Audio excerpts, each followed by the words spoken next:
സംസ്ഥാനത്ത് തേങ്ങയ്ക്ക് വില കുതിച്ചുയരുന്നതിന് പിന്നാലെ വെളിച്ചെണ്ണ വിലയിലും വർധനവ്. വെളിച്ചെണ്ണ ലിറ്ററിന് 300 വരെയാണ് വില കൂടിയത്. തേങ്ങയുടെ വില കിലോയ്ക്ക് 56 രൂപ വരെയായി വർദ്ധിച്ചതോടെയാണ് വെളിച്ചെണ്ണയുടെയും വില വർദ്ധിച്ചത്. തേങ്ങയുടെ ചില്ലറ വില 60 രൂപയ്ക്ക് മുകളിലാണ്.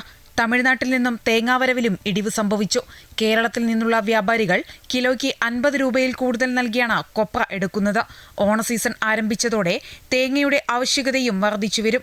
കർക്കിടകം മുതൽ ധനുമാസം വരെ തേങ്ങയുടെ ഉൽപാദനവും കുറവാണ്. ഈ സാഹചര്യത്തിലാണ് വെളിച്ചെണ്ണയുടെ വില വർദ്ധിച്ചത്. വെളിച്ചെണ്ണ ഇപ്പോൾ നമ്മളിവിടെ ഇപ്പോൾ ചില്ലറ വിൽപ്പന 300 ഒരു കിലോന് വരുന്നത്. കൊപ്ര ഇന്നിപ്പോൾ 170-175 വരെ പുറത്ത് മാർക്കറ്റിലുണ്ട്. ദിവസം 500-600 വെച്ച് കൂടുക. വെളിച്ചെണ്ണയ്ക്ക് അതേമാതിരി ഡെയിലി ജമ്പിങ്ങാണ്. തേങ്ങൻ്റെ സ്റ്റോക്ക് കുറവുണ്ട്.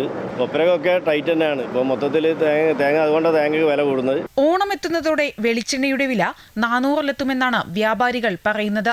വെളിച്ചെണ്ണയ്ക്കൊപ്പം എണ്ണയുടെ വിലയിലും വർധനവുണ്ട്. വെളിച്ചെണ്ണയുടെ വില ക്രമാതീതമായി വർദ്ധിക്കുന്നതോടെ ഓയിലിന്റെ ആവശ്യകതയും വർദ്ധിക്കും. അമൃത ന്യൂസ്, കോഴിക്കോട്.